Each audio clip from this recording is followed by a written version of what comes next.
Meus irmãos, minhas irmãs, com alegria, eu cumprimento a todos com a paz do Senhor.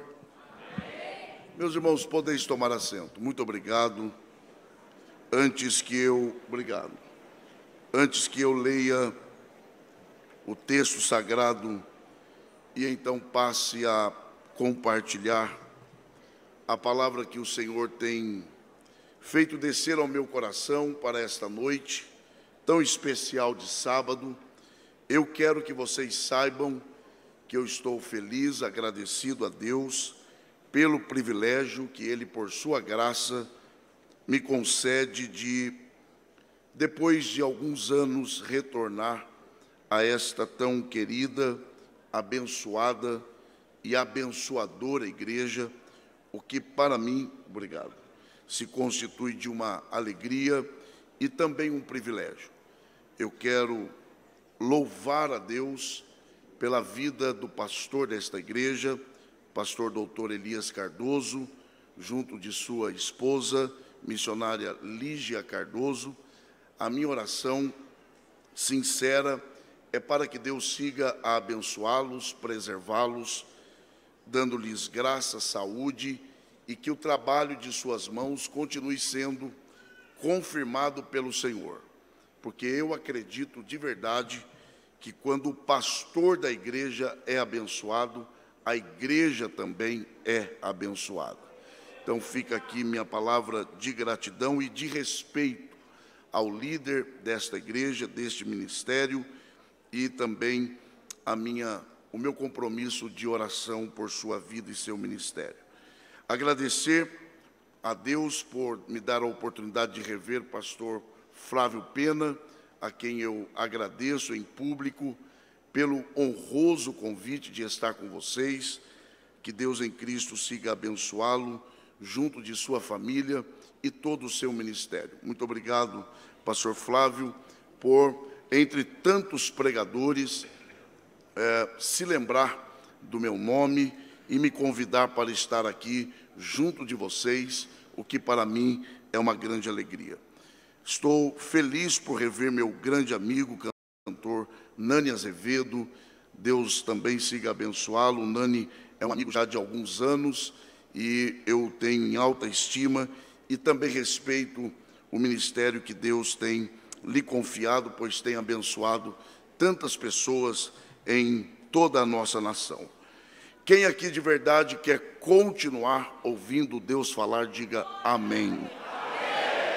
Eu vou pedir licença a vocês e vou fazer porque eu pedi autorização e eu fui autorizado, e eu prometo fazer isso de forma muito rápida e principalmente respeitosa. Eu quero avisá-los que ao término do culto, aqui na parte de fora do templo, evidentemente, nessa parte central, ali estão alguns dos meus livros. Eu tenho ali alguns títulos de livros de minha autoria, não vou falar de todos, mas eu quero recomendar rapidamente os dois mais recentes, Vocação Descobrindo o Seu Chamado, que é fundamentado em 3 pilares: como e por que eu devo descobrir a minha vocação, como potencializá-la e como executá-la. O problema é que a maioria começa fazendo para depois querer se preparar, e não são poucas as que terminam a vida descobrindo que fizeram durante toda ela o que não nasceram para fazer. Então, é preciso dedicação para descobrir, depois para se preparar, para depois executar. Então, a essência deste livro é de que não existem pessoas ruins. O que existem são pessoas no lugar errado, fazendo o que não nasceram para fazer. E além deste, e eu encerro aqui, pastor Elias, eu prometo, eu quero recomendar este, que na verdade é um livro que já se esgotou, porque ele serviu de apoio à revista de Escola Bíblica Dominical, que eu tive o privilégio de comentar para os jovens das Assembleias de Deus no Brasil, pela CPAD, que é o livro Liderança na Igreja de Cristo, Escolhidos por Deus para Servir. É um livro que trabalha liderança, o que é o que não é liderança, a pessoa do líder, os principais líderes da história bíblica, claro que culminando na pessoa de Jesus, que é o nosso maior exemplo, E no capítulo 6, a CPAD me deu o desafio de falar sobre liderança feminina na igreja e dar uma resposta introdutória ao movimento do feminismo. E eu provo que esse movimento, ele é um movimento intelectualmente desonesto, porque a igreja, ela não renega as mulheres. Pelo contrário, a igreja, em especial a Assembleia de Deus, exalta e valoriza o trabalho das mulheres, não é? Aliás, se nós pedirmos para as moças ficarem em pé, nós veremos que as moças sempre estão em número maior do que os rapazes, porque a mulher, ela assume o protagonismo também em nossa igreja. Então, é um livro que eu acredito que de alguma forma poderá lhe ajudar. Amém? Amém? Quem aqui ainda tem força para dar glória a Deus? Quem ainda tem motivo para dizer aleluia? O Senhor tem me dado uma direção para esta noite, e com muito temor eu quero, pelo menos tentar aqui seguir a direção que Deus tem me dado. Para isso eu convido você a abrir a sua Bíblia no livro do profeta Isaías. Quando você encontrar este importante e belíssimo livro do Antigo Testamento, localize aí, por favor, o capítulo de número 6.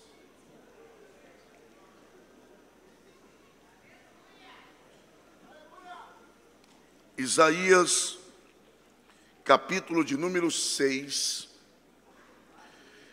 Quando você encontrar este capítulo deste livro, identifique aí, por favor, o versículo de número 1, pois nós leremos a partir dele e encerraremos a leitura no versículo de número 8. Os irmãos e as irmãs que encontraram Isaías capítulo 6, a partir do versículo 1, por favor, se manifestem dizendo graças a Deus. A palavra do Senhor diz assim a nós: no ano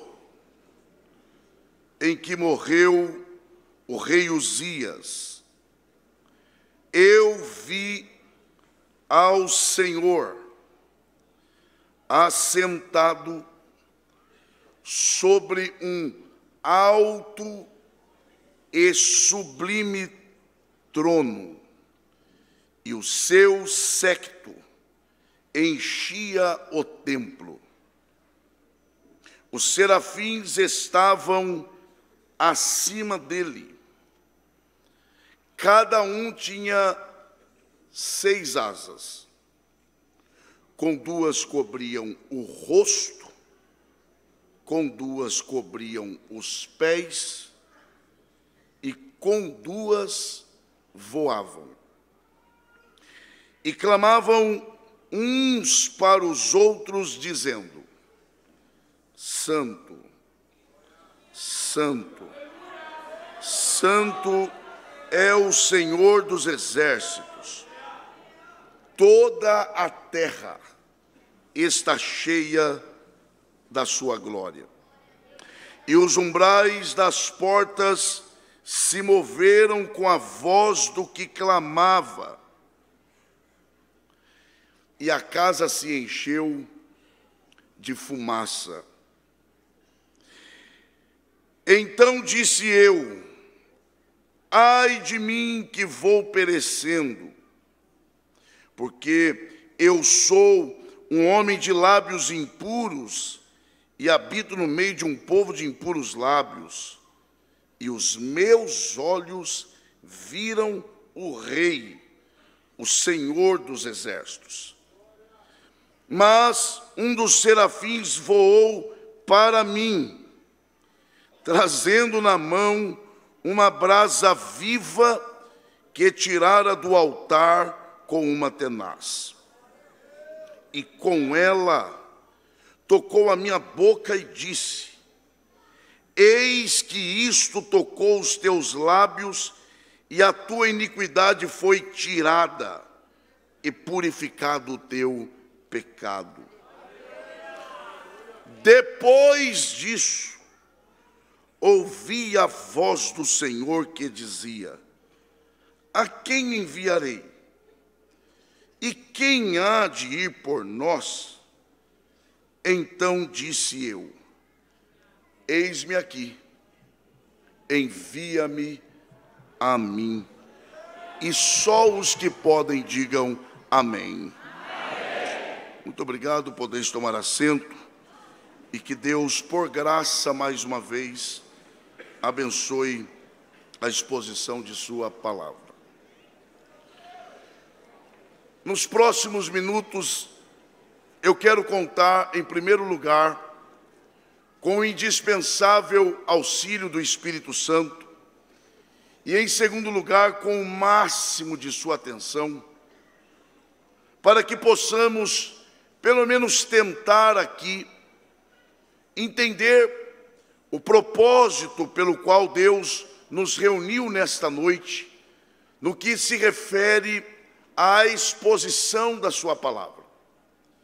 Este é um texto clássico, isto é, este é um texto conhecido, amado, apreciado, amplamente pregado pelos pregadores. Isso é tão verdade que quando eu mencionei que leríamos Isaías capítulo 6, a maioria aqui já assimilou sobre o que nós leríamos. Com isso, eu estou reconhecendo introdutoriamente de que nós, de certa forma, estamos familiarizados com esse texto. Nós estamos até mesmo acostumados com ele. Tão acostumados que às vezes não damos a devida atenção a esse texto e tropeçamos em algumas coisas, sem perceber. No entanto, se nós queremos de verdade, pelo menos tentar, e quando eu uso a expressão tentar, eu estou sendo muito sincero com vocês. Se queremos pelo menos tentar entender, primeiro, por que esse texto está aqui desta forma? Segundo, para que o Espírito Santo inspirou o profeta a escrever a experiência que ele teve com esta visão? Para tentarmos identificar isto, é preciso alguns cuidados na interpretação desse texto.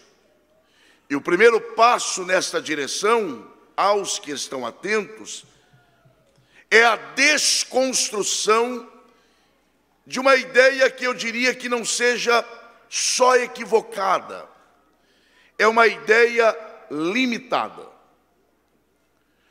Eu tenho o privilégio, jovens, de ter nascido e ter sido criado em um lar evangélico.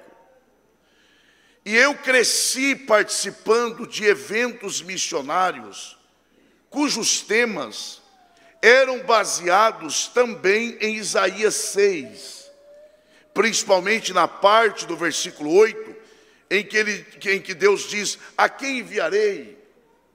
E quem há de ir por nós? E ele diz: eis-me aqui, envia-me a mim. Porém, preste atenção para você não me interpretar mal. Originalmente falando, esse texto não tem nenhuma natureza missionária. Eu não estou dizendo que eu não possa aplicar esse texto a uma verdade missionária. Eu posso, desde que antes eu seja honesto com a igreja e lhes diga qual é o verdadeiro sentido, o sentido real, o sentido original do capítulo 6 de Isaías. O que é que está acontecendo aqui? Isaías está, na verdade, registrando ele está relatando uma experiência pessoal que ele teve com Deus. É uma experiência dele. É uma experiência inteiramente pessoal. E agora, orientado e inspirado pelo Espírito Santo, ele está relatando como foi esta experiência. Dito de outra forma, o capítulo 6 de Isaías é o testemunho do profeta a respeito de sua experiência com Deus. Experiência esta que lhe serviu para algumas coisas. Por exemplo, serviu para a confirmação de um ministério que já estava em exercício. Portanto, esta experiência do profeta é uma experiência que vem para confirmar, ela vem para autenticar aquilo que Deus havia chamado Isaías para fazer. Não só isto, esta visão também, esta experiência, ela ocorre para a transformação da vida do profeta, até porque esta foi uma visão que serviu ao profeta como um divisor de águas. Isaías nunca mais seria a mesma pessoa depois desta sua experiência. Aliás, quem é que continua sendo a mesma pessoa depois de ter se encontrado com Deus? É isso que está acontecendo aqui. Quem me ouve, diga amém. Amém. Nós vamos chegar lá. Agora, se eu fosse você, eu não perderia isso. Agora, para nós tentarmos ampliar a nossa compreensão a respeito desse texto, que tem esse propósito que nós destacamos, é preciso primeiro olhar para o contexto da visão. Quando eu falo sobre contexto, eu estou falando basicamente de duas coisas. Primeira, eu estou falando sobre quando foi que Isaías teve esta visão. A segunda é onde foi. Se você pode, diga bem forte, para ser uma vez só, diga quando. Diga onde. Isso mesmo. Quando nós perguntamos sobre quando e onde Isaías estava, quando ele tem esta visão, nós estamos buscando identificar o contexto da visão. E vejam, isso quer dizer que nós estamos procurando a visão de Isaías na história.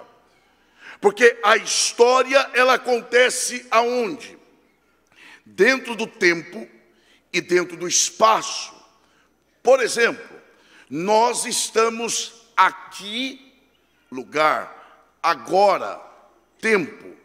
Isso é importante porque desconstrói a ideia do liberalismo teológico que tenta mostrar a visão do profeta Isaías como algo fantasioso, como algo místico, como algo apenas alegórico e não real. Pelo contrário, Isaías, ele deixa claro que a visão, ela aconteceu, primeiro, dentro do tempo, segundo, dentro do espaço. Então esta visão é um fato histórico. Esta visão de fato ocorreu. Esta experiência o profeta de fato teve. A grande questão agora é esta: quando foi que o profeta ele teve esta visão? Alguém corre e diz: ah, pastor, foi depois da morte do rei Uzias. E eu vou correr e vou dizer: não foi depois. Pastor, foi, não foi. Foi, não foi. onde é que está escrito, eu estou falando de Bíblia, onde é que está escrito que Isaías viu a Deus depois da morte do rei Uzias? O texto não diz isso. O texto diz que foi no ano. E uma coisa é uma coisa, outra coisa é outra coisa. E isso é profundo e tem que anotar. Uma coisa é dizer que foi no ano, outra coisa é dizer que foi depois. Se é no ano, pode ter sido antes e pode ter sido, vamos lá, gente, depois. Veja que o texto, ele não tem a intenção de dizer se foi antes ou se foi depois. Pode ter sido depois? Pode, mas não é isso que o texto diz. E eu não posso dizer o que a Bíblia não diz. A Bíblia diz. Até porque eu não sou senhor da Bíblia. É a Bíblia que é autoridade sobre mim. E a Bíblia está dizendo que foi no ano.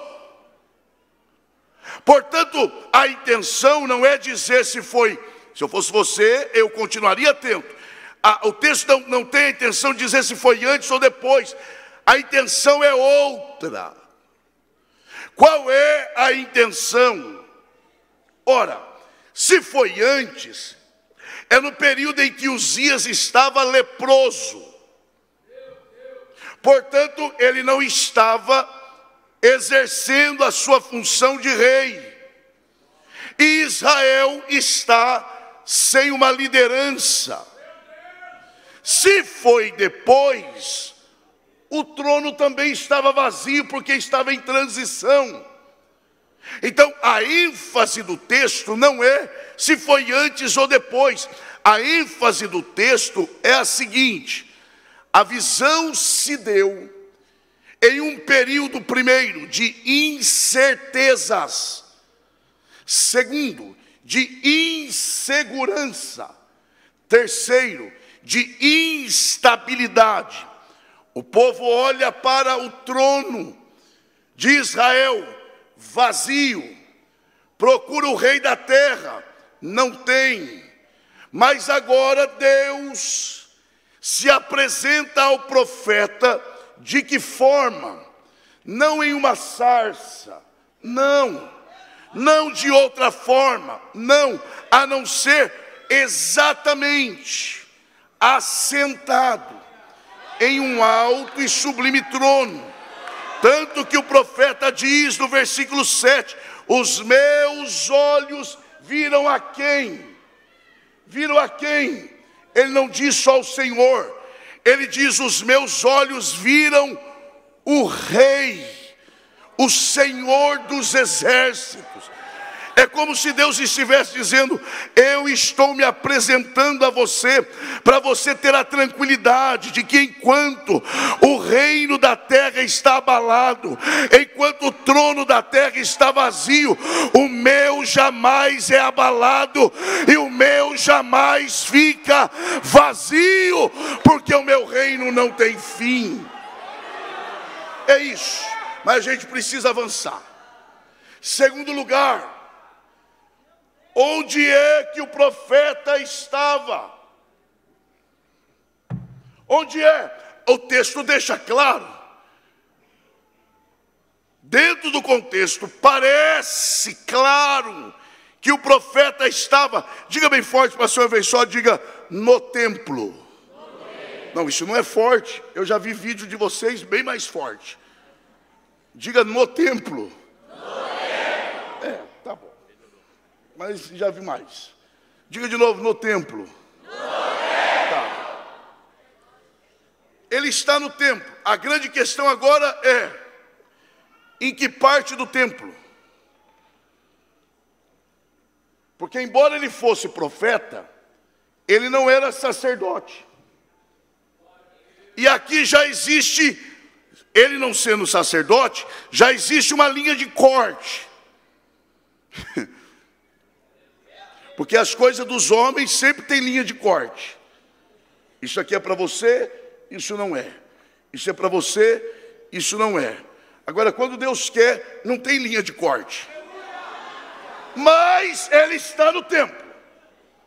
Ele é profeta, mas não é sacerdote, muito menos sumo sacerdote.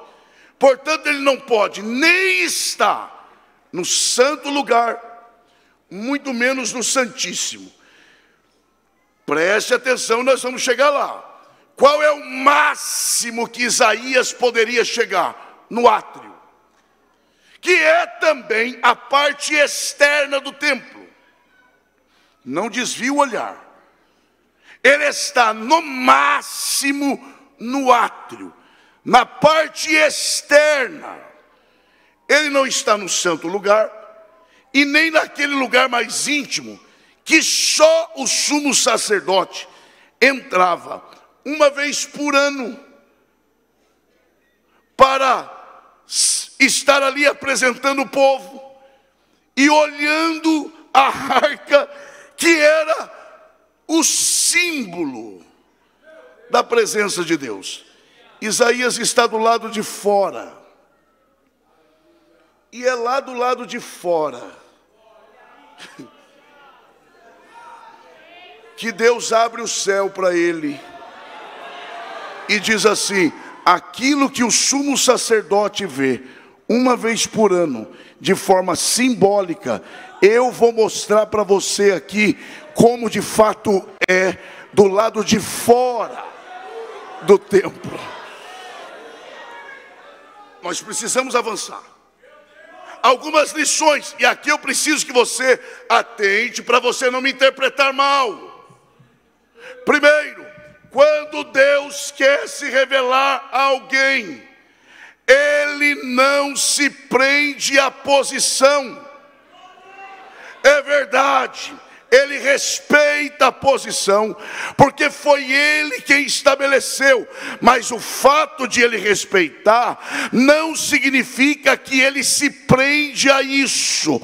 Ele respeita sim, mas se Ele quiser se revelar a alguém que ainda não tem posição, Ele se revela onde você estiver. Segundo lugar, e aqui tem que triplicar a atenção para não me interpretar mal. Quando Deus quer se revelar a alguém, repito, se revelar não é usar, é revelar. Quando Deus quer se revelar a alguém, primeiro, Ele não se prende à posição. Segundo, Ele não leva em conta a condição espiritual da pessoa. Como assim? Ora, é só ler o texto. Não sou eu quem estou falando. Não é nem Deus quem diz. É o próprio profeta que dá testemunho de si mesmo. Ele diz: eu sou homem de lábios impuros. Repito, é Ele quem está falando dele. Eu sou homem de lábios impuros e habito no meio de um povo de impuros lábios. E os meus olhos viram o Rei.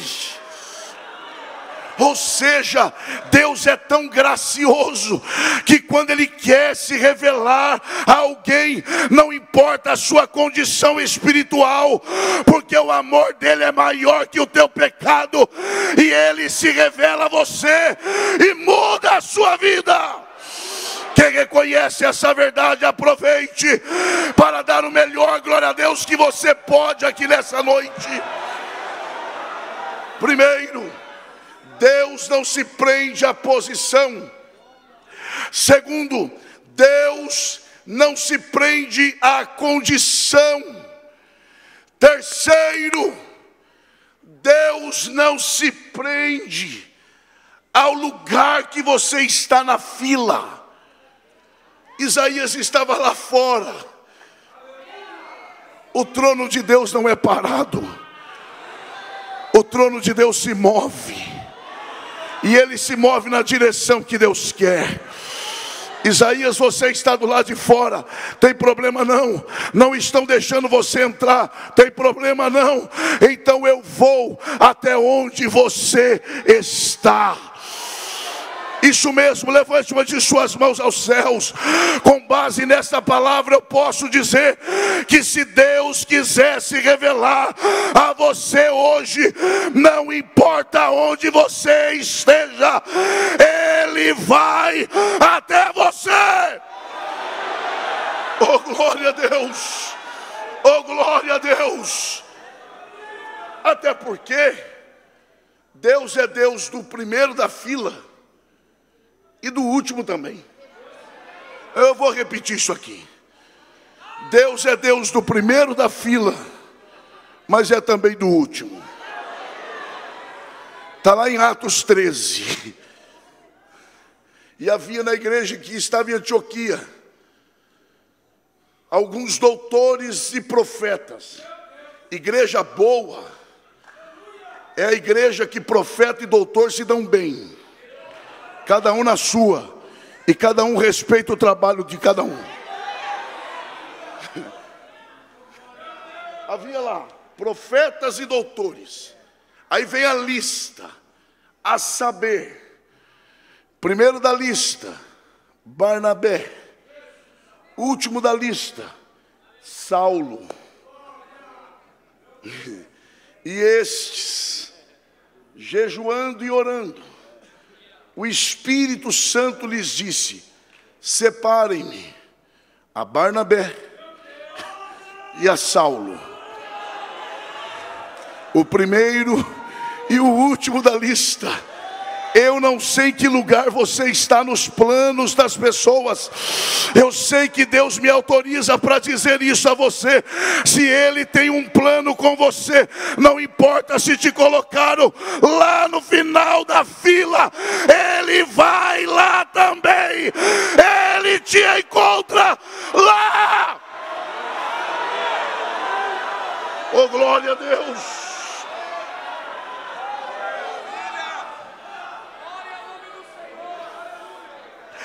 Esse é o contexto. Mas e a visão? Como foi a visão? Já vimos quando, onde. Mas como foi a visão? Ele vê primeiro, olha isso. Ele vê o trono. Diga bem forte para você uma vez só, por favor, diga trono. Isso. Toda a visão, ela parte da perspectiva do trono. É o ponto de partida. Aí ele avista o trono. E ele diz: e eu vi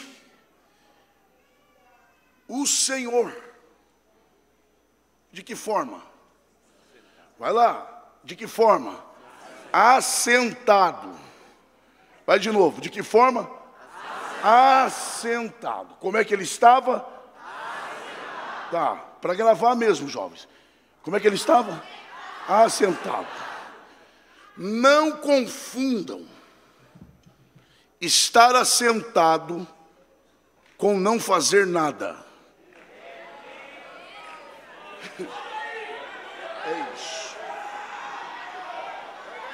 Porque tem gente que acha que estar assentado é não fazer nada, e estar em movimento é fazer alguma coisa. Nem sempre. Tem gente que sentado produz muito mais do que alguém correndo. Tem gente que nem correndo, nem sentado. É a turma do que descansa tarde para dormir bem à noite. Não, se eu não descansar tarde, eu não consigo dormir à noite. Não, e o dia que eu conversei com um pregador, e o pregador falou: me dá licença que agora eu preciso dormir, porque à noite eu vou pregar. Eu vou dormir, porque à noite eu prego. Não era para fazer outra coisa, não? Não, ele dorme para pregar. Mas vamos lá.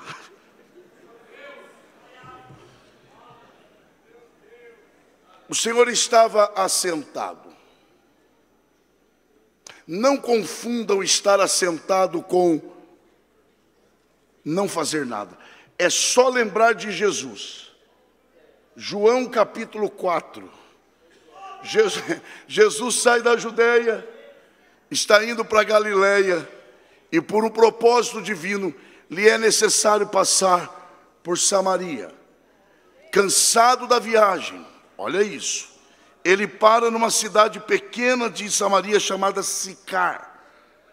Ele se assenta junto à fonte de Jacó e ainda dá ordem para os discípulos: vão à cidade para comprar comida. Olha só, os discípulos viajaram tanto quanto Jesus. Jesus se assenta e manda os discípulos comprar comida. Imagine a cena de fora. Estão imaginando? O líder sentado, mandando os liderados comprar comida. Você assistindo de fora. Para aumentar a história, à medida que os discípulos entram na cidade para comprar comida, sai uma mulher para tirar água. Então os discípulos estão em movimento, a mulher está em movimento e Jesus está assentado. Quem olha de fora pode falar que Jesus não vai ficar chateado.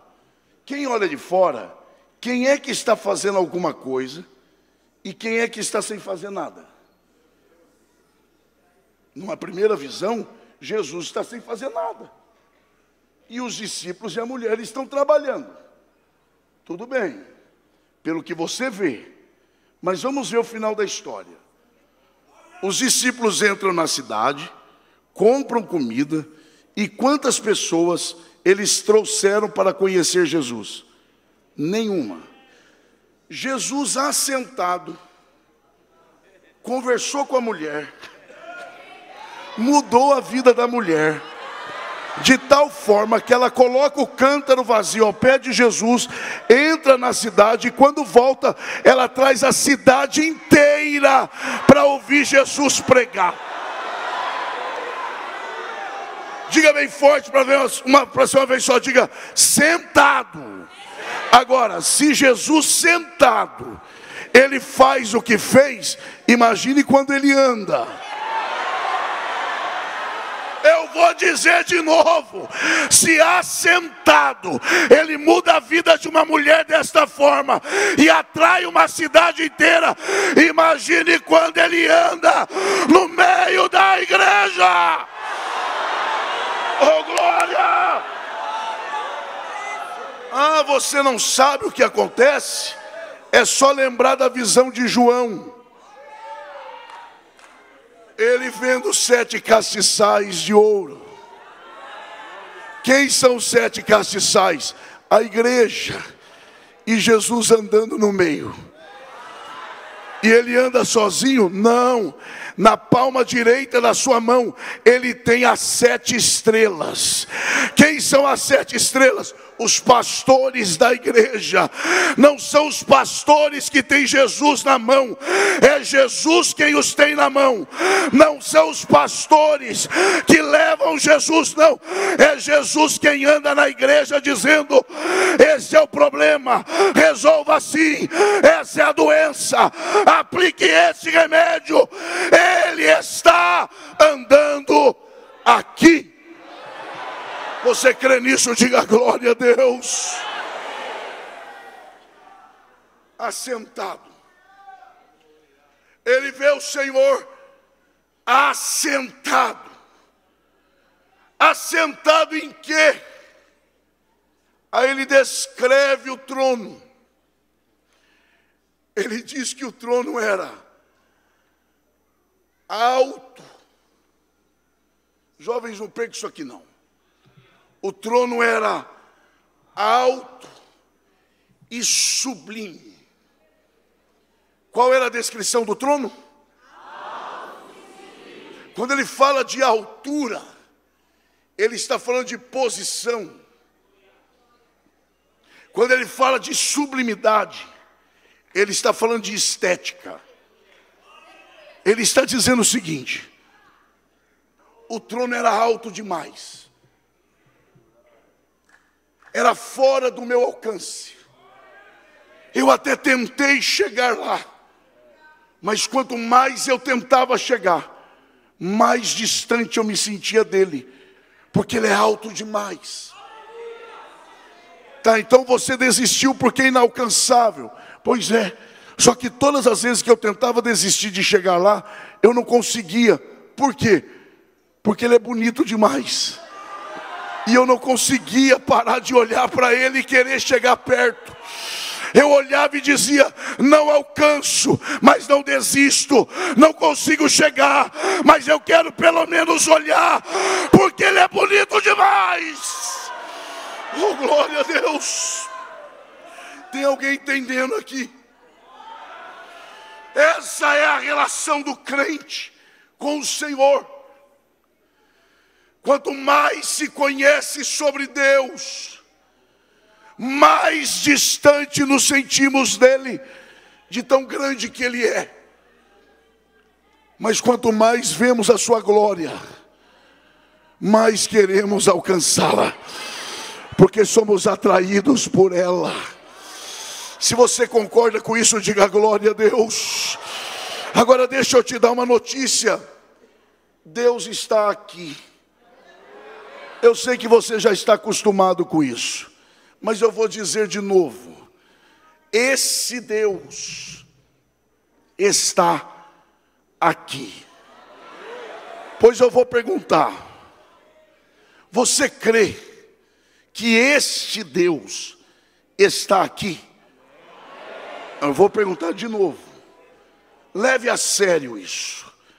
Você crê que esse Deus aqui, que estava em um alto e sublime trono, ele está aqui? Se você crê, diga amém. Amém. A pergunta agora é outra: como se comportar diante de um Deus como este?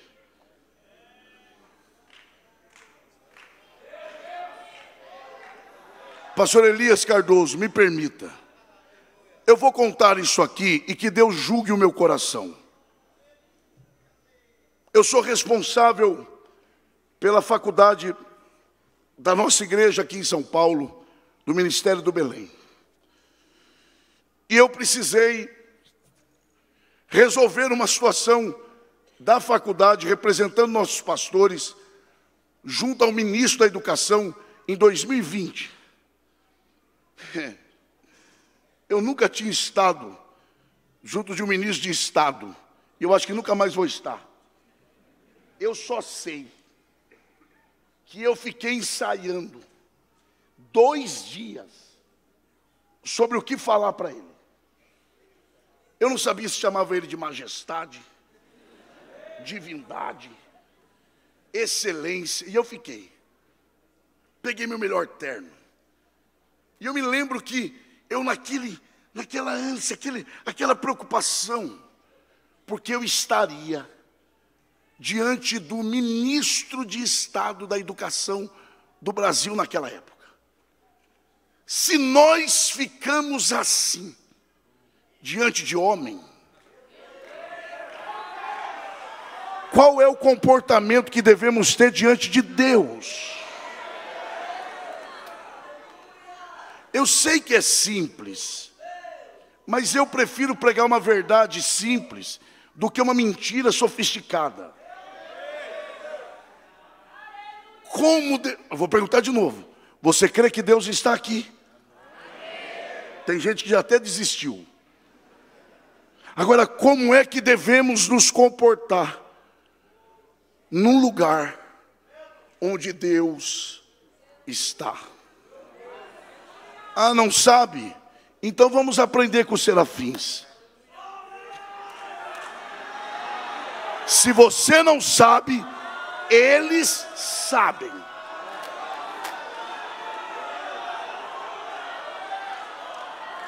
Se você se esqueceu, eles vão nos lembrar hoje.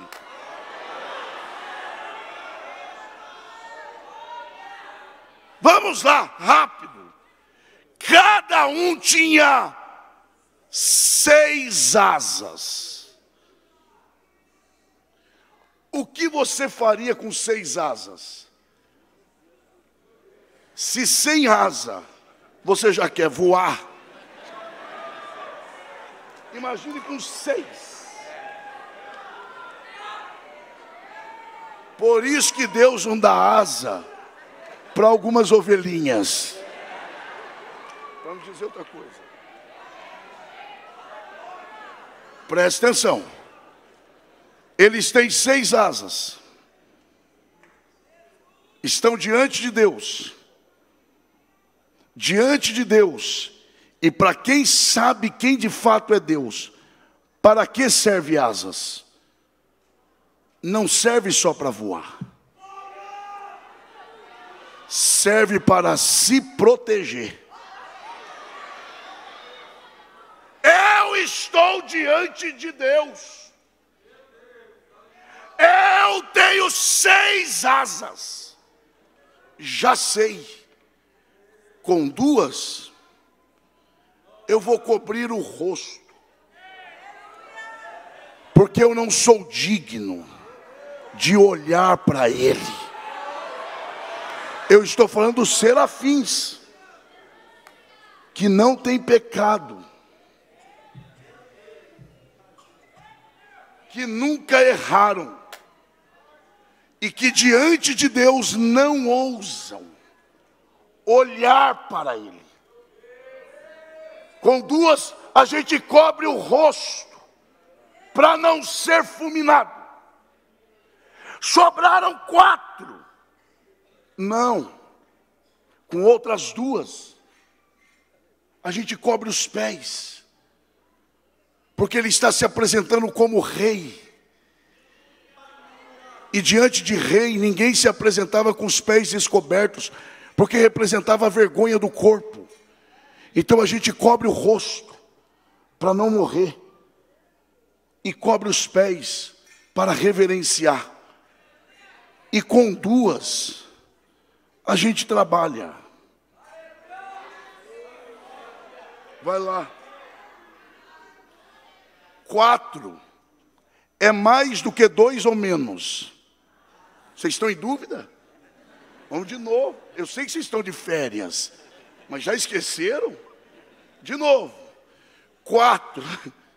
Até eu fiquei confuso agora. 4 é mais ou menos que 2? Mais. Então eles usam mais asas para demonstrar respeito, temor, reverência, do que asas para trabalhar. O que eles estão nos ensinando é, mais do que trabalho, Deus requer de nós reverência. Tem gente que é muito boa para trabalhar para o rei, mas é péssimo para respeitar a sua presença e a sua santidade. Pois Ele marca esta noite para dizer: menos trabalho, menos suor e mais reverência, mais temor, mais santidade. Quem está entendendo a voz de Deus, levante a mão e adore a Ele.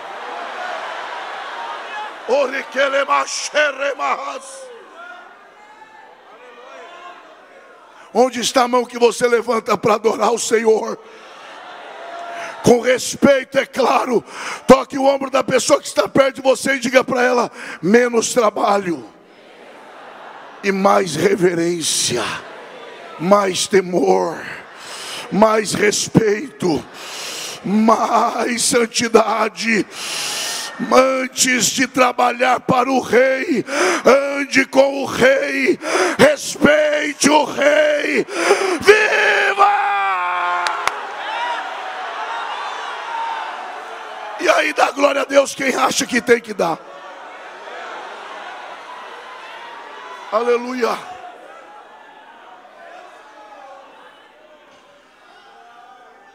Vamos aprender mais com eles. Não ouso olhar. E diante de Deus, eu acho isso aqui muito sério. Sobre quem eles falam? Vamos de novo.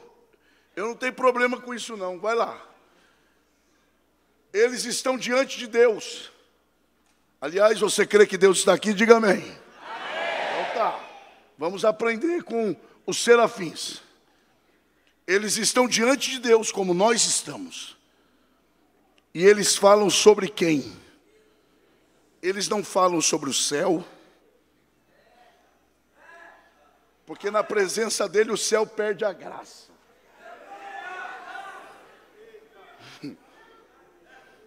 Se a gente não tomar cuidado, a gente adora mais o céu do que a Deus. Essa que é a verdade. Por que você é santo? Porque eu quero ir para o céu. Então não é para respeitar Deus. Tem gente que vai para o céu, vai chegar lá, vai ficar olhando tudo, daqui a pouco alguém vai dizer, Jesus está aí. Ih, é mesmo, rapaz. Jesus, é mesmo. E olha que eu esqueci dele. Eu estou tão encantado com ouro.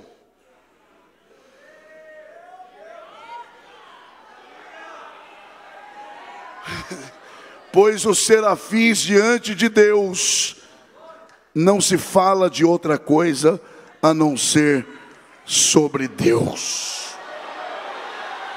Você crê que Deus está aqui? Então não se fala de outra coisa aqui a não ser sobre Ele, sobre a grandeza dEle, sobre a santidade dEle, sobre a glória dEle, sobre a graça dEle, sobre a misericórdia.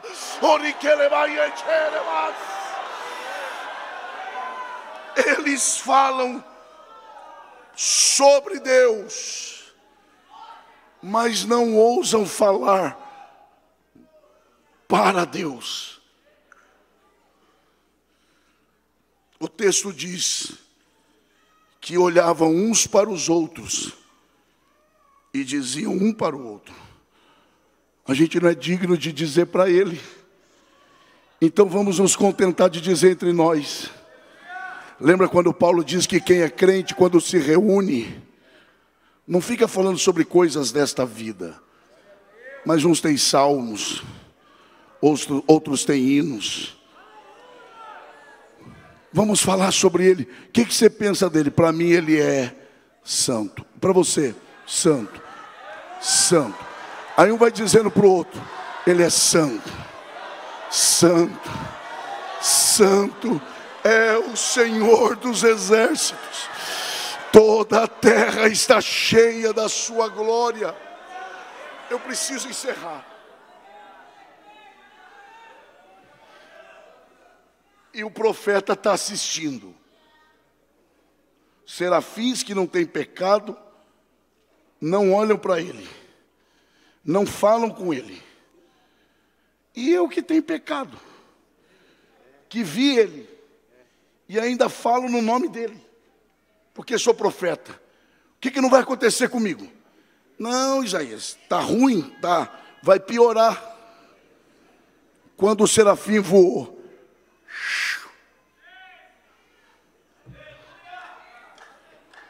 sabe o que significa serafim? Eu sei que você sabe, é só para lembrar. Aquele que arde em fogo. Então serafim é feito de fogo. Serafim tem pecado? Não. E ele é feito de quê? Fogo. E ele tem pecado? E ele é feito de quê? Pois é, sem pecado, um serafim voa, vai no altar do Senhor para tirar uma brasinha e não ousa tirar com a mão. Ele é de fogo, nunca pecou e não ousa pegar a brasa com a mão. Pega com a tenaz, porque senão é consumido. Isaías está vendo tudo. Se o serafim que é feito de fogo nunca pecou, não ousa tocar na brasa, para onde ele vai com essa brasa? Pois é, Isaías, ele vai na sua direção.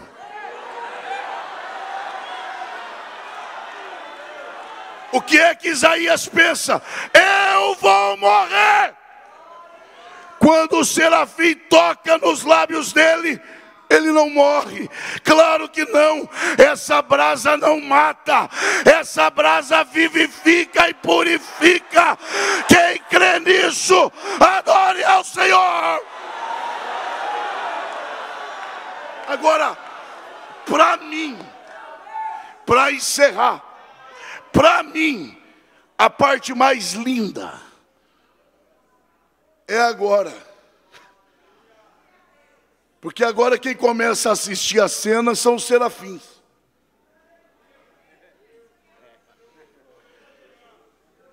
Porque agora o profeta purificado, ele diz, e depois disso, ouvi a voz do Senhor.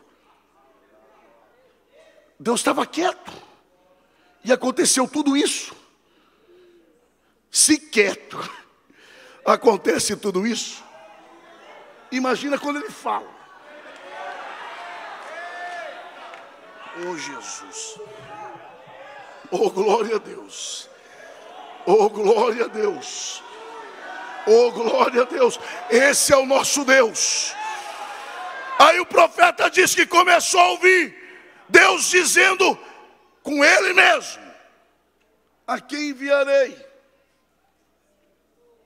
Os serafins vendo, o profeta lá embaixo e Deus aqui. A quem enviarei?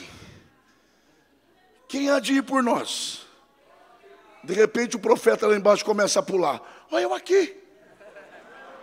Olha eu aqui. Imagina os serafins. Quem é esse incircunciso? Pecador, ousando falar com Deus. Calma, serafim, você não sabe de nada. Não é só ele que vai falar com Deus, não. Deus vai falar com ele também. E vocês não sabem da maior. O quê? Ele não só vai falar com ele, como vai dizer para ele: vai falar aos outros em meu nome. Pode me representar na terra. Porque qual é o nome disso? E os anjos não entendem. O nome disso é graça. Graça. Graça. Onde está a mão que você levanta para adorar ao Senhor? Permaneça com ela levantada. Abrace a pessoa que está perto de você e diga: alegra o teu coração. Não, se ele depender do seu ânimo, ele está perdido. Diga: alegra o teu coração. Pela graça de pecador, Deus te fez representante do céu.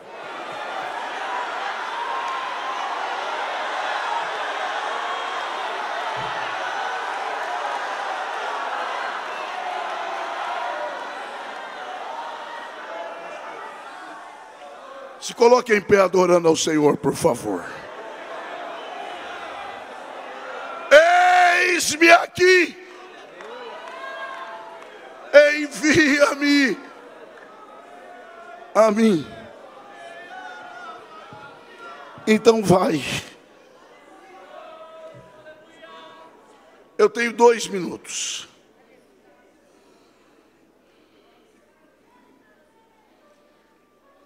Imagine que você tem uma dívida impagável com alguém muito poderoso. Esse alguém te procura e você diz: estou perdido. Você vai encontrar com essa pessoa a quem você deve, e a dívida é impagável, e ele tem um papel na mão, e você sabe que é a dívida. Ele te entrega e diz: você reconhece que é seu? Sim, me devolva. Imagina que ele pega esse papel e rasga e diz: você não me deve mais nada. O que você faria? E por que você não faz isso aqui? Agora imagine, você agradece e sai. Quando está saindo pela porta, essa mesma pessoa diz volta, e você já pensa o quê? Mudou de ideia. Ele tem outro papel na mão, e nesse papel está escrito procuração. A partir de hoje, onde você chegar, você me representa e te entrega. Você acha que algum homem faria isso com você? Não, mas é exatamente o que Deus fez conosco. Paulo diz que havia uma cédula que fazia de nós devedores, e a dívida era impagável. Ele pegou essa cédula e cravou no madeiro, dizendo: vocês não me devem mais nada, a dívida está paga. E antes de subir ao céu, ele disse: eu enviarei o Espírito Santo, e vocês serão minhas testemunhas até os confins da terra. Onde estão aqueles que foram alcançados pela graça? Levante a mão e adore ao Senhor. O Mademp Brasil, Congresso de Jovens da ADPERUS. ADPERUS, desde 1947, abençoando o Brasil.